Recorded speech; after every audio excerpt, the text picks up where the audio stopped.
Hello again, YouTube world! Kami ang Vistan OTG at eto na naman tayo sa panibagong camping. Pero bago ang lahat, magpapa-oil change muna tayo para tuloy-tuloy ang ating biyahe at adventure sa ating mga pupuntahan na campground. So daan tayo sa express lane, sa fast and oil change lane, and blow up lang natin yung horn and the door will automatically go stop. So samahan nyo lang ako. It takes like an hour or two para sa oil change and check up and wheel rotation ng car. At eto nga, nasa loob na tayo ng dealership, parts and services. Ayan, dinala natin dito si Baby sa kanilang mini playground. Ayan, at nag-enjoy siya. Naglalaro, gusto niyang magpaglaro sa akin kasi wala pa nga namang mga bata. At ayan, kung makikita nyo, inumpisahan niya ng guluhin yung mga laruan at laruin lahat yan. Sabi niya nagugutom na daw siya pero may baon kaming pagkain and cookies. Sandali lang naman kami. So mga inabot lang tayo ng almost 1 hour and a half mag-wait. So next service daw, papalitan yung brake fluid kasi madumi daw yung brake fluid natin. Parang ang aga yata maging madumi ng brake fluid. Kasi dapat mga 30 to 20,000 yun. Pero sa atin, almost 13,000 pa lang, papalit na tayo ng brake fluid. Yan. So siguro, next service, papapalitan ko na siya ng brake fluid.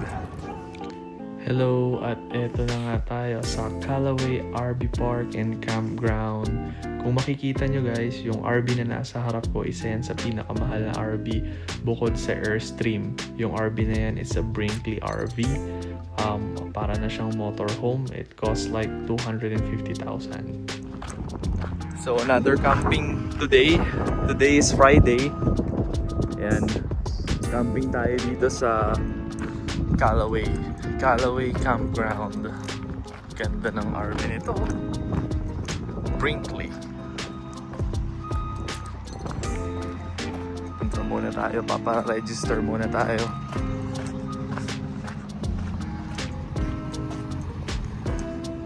Okay. Nakuha na natin yung ating campground permit saka yung map. Actually malapit lang ako dito pero one way lang daw, so kailangan ko umikot. Ayan. Check natin ulit mamaya. Ang ganda ng weather ngayon pero sana hindi na tumuloy yung ulan.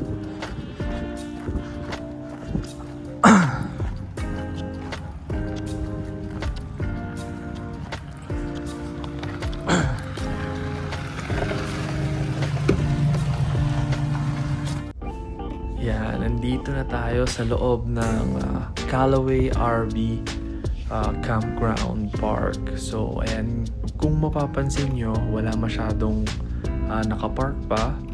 Nagdadatingan pa lang unti-unti yung mga camper and mga traveler. So, ayan, unti-unting mapupuno yan. Sana, huwag masyadong puno. Pero mas maganda rin kung puno kasi kahit papano masaya yung campground na to pag puno.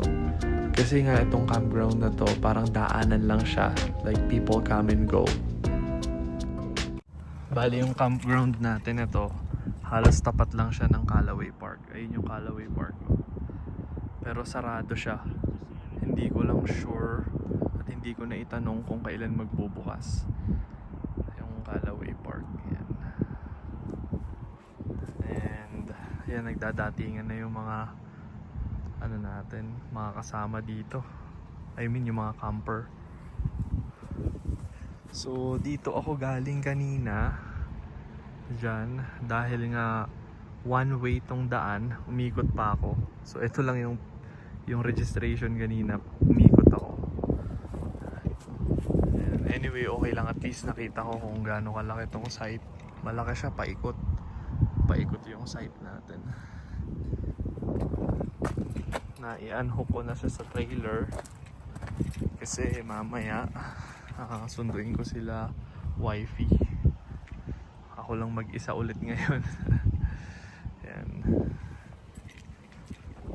Set up ko yung stabilizer jack saka yung ating sewer.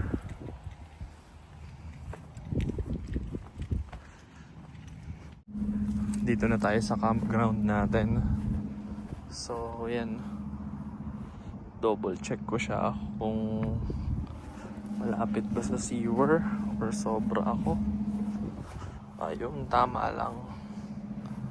Okay lang siya.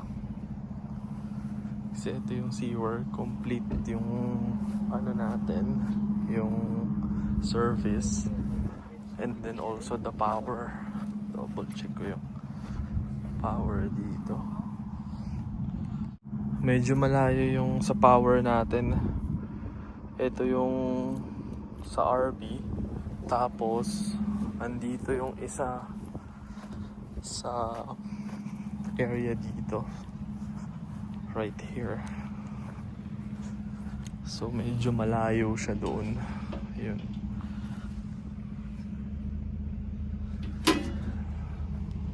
So yun ang medyo ipipigure out ko kung paano. Kasi malayo siya eh. Kasi tong kabila naman, hindi naman siya pwede dito. Yun yung isang ano.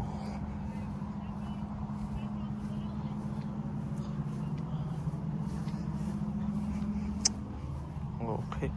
We'll see. Tingnan ko kung ilang feet yung haba ng extension cord ko. Tingnan mo sila, hindi na umikot. Kasi malapit lang yung campsite nila. Sila yung sa 39. So yung dumating na bago ngayon, umatras na lang siya diretso. Ayos.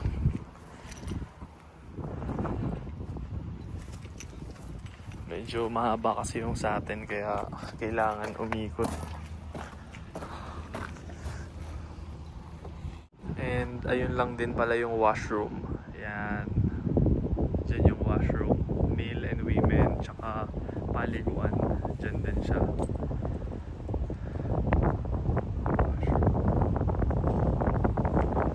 Ganda ng weather ngayon.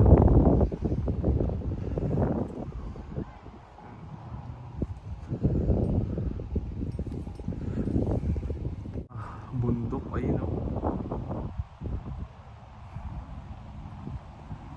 Parang painting, no? So ayan, my goodness, buti na lang hindi ko nababa yung stabilizer jack. Talagang hindi aabot, kulang ng ilang inches yung connector ko kasi ang layo ng power para dito sa ano, sa trailer natin. Kulang ng halos 18 to 20 inches pa. So ang gagawin ko, kaya pala parang may gulong dito ng trailer, siguro yung mga nagka-camp dito sila. Grabe, ang laki nun, no? Yung truck niya, talagang truck, pangarang 6-wheeler na siya. Laki, oh. Yung panghatak niya. So yan, let's go. Lakas ng hangin. Pero ang ganda ng araw ngayon. Kaya lang parang umuulim-lim ata. Or sana wag naman ulan. Pwedeng doon. Or yeah, medyo madilim dun sa area dun eh. Yan. So anyway, tapos na tayo mag-set up. Naka full hook up tayo sa wakas. So kuryente, city water or yung tubig natin, tsaka yung sewer diretso dun. Yes. So ito yung water. Muna to. Kasi alis tayo. Ikot muna tayo dito sa area. Tapos ito yung power. Meron akong sobra na like mga 6 inches long. At least umabot siya. Hindi maganda yung design ng campground eh. Hindi siya separate. Ang ginawa, sa isang ganitong outlet, dalawa yung magkasama. Yan, 30 amp parehas. Tapos, yan, nakaset up na natin. Nilock na rin natin tong coupling bar natin dito. Ayan. Kasi alis muna tayo.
May katabi na kami.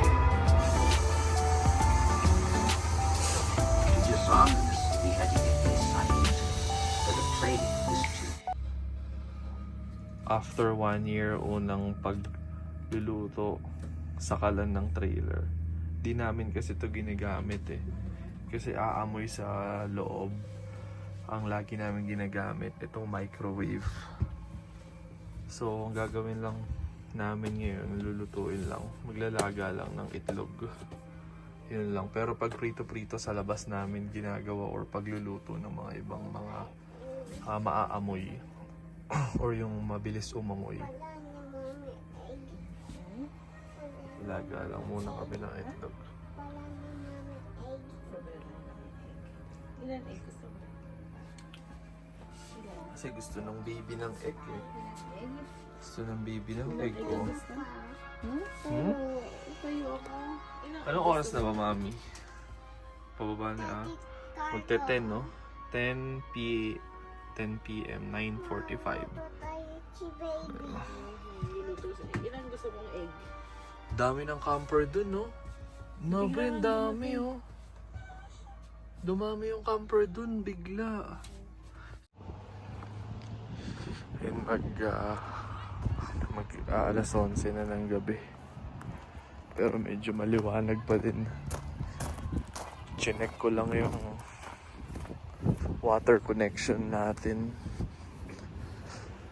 Ang dami pang dumarating, oh. Dalawa pa. Dalawang camper pa yung dumarating. Puno na yung campsite halos. Dito sa side namin hindi pa puno. Ito yung mga unang like campsite. Pero dun sa matataas na numero, dun yung puno yung sa mga walang puno. Dito sa amin sa mapuno, hindi pa masyado. Siguro mga late darating yun or bukas pa. Pero may mga dumarating pa, magte-10 na. Ito yung chinecheck ko kasi para siyang tumutulo dito. Tapos dito.